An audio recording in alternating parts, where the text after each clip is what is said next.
சொல்றீங்க. ஆனா தாவேக்கோட தலைவர் வந்து நீங்களும் போட்டியே கிடையாது, எங்களுக்கு டைரக்டா நான் திமுக போட்டி. அப்ப அவருக்கு யாரு? அவருக்கு அவரே தான் போட்டி பொழுகுது. அவருக்கு வேற யாரும் போட்டி இல்ல, அவருக்கு அவரே தான் போட்டி. அவர் திமுகவோட போட்டின்னு அவர் சும்மா சொல்லிக்க வேண்டியதுதான். ஆனா அவர் திமுகக்கெல்லாம் போட்டி கிடையாது. இங்க வந்து தமிழ் தேசியத்துக்கும் திராவிடத்துக்குமான போட்டி மட்டும்தான் இங்க தொடர்ந்து இருக்குது. காலங்காலமா கிட்டத்தட்ட 800 வருஷமா அடிமைப்பட்டிருக்கிறோம் தமிழர்கள். இன்னைக்குதான் வெகுண்டெழுந்து ஒரு ஜனம் வந்து எல்லா இடத்துலையும் கூடிட்டு இருக்கு, விழிப்புணர்வு அடைகிறாங்க. தொடர்ச்சியா விழிப்புணர்வு அடையும் போது திரைக்கவர்ச்சி வச்சு மயக்கிறது வேணாம். அது வந்து கொச்சையான அரசியலா இருக்கும்.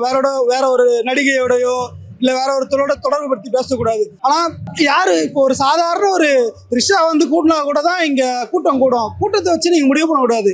எனக்குமே விஜய் பிடிக்கும், ஃபர்ஸ்ட் நாள் நான் போய் பார்ப்பேன். ஆனா நான் விஜய் ஓட்டு போட மாட்டேன். காரணம் என்ன? அவருக்கு அரசியல் புரிதல் இல்ல. மக்களுக்கு என்ன பண்ண போறாரு எதுவுமே தெரியலையே. இன்னைக்கு கூட நான் ஒரு இன்ஸ்டாகிராம்ல ரீல்ஸ் தள்ளும் போது பாக்குறேன், பின்னாடியே வண்டியை ஓட்டிட்டு போயிட்டு கீழே வந்து சாகுறானுங்க. அப்ப அந்த கூட்டத்துக்கு என்ன அறிவு இருக்கு? நான் கேட்குறேன், கூட்டத்துக்கு அறிவு இருக்கணும்ல. நீங்கள் கிட்டத்தட்ட 2.5 லட்சம் பேருக்கு மேலே கூட்டினாங்க எனக்கு தெரிஞ்சு.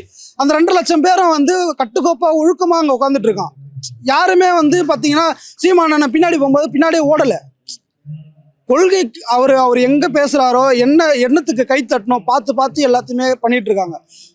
அந்த தெளிவோடு இருக்காங்க அந்த கூட்டம். அந்த கூட்டத்துக்கு தெளிவு இல்லை, திரைக்கவர்ச்சி மட்டும்தான் இருக்குது. அந்த திரைக்கவர்ச்சி வந்து நாட்டுக்கு பயன் தராது.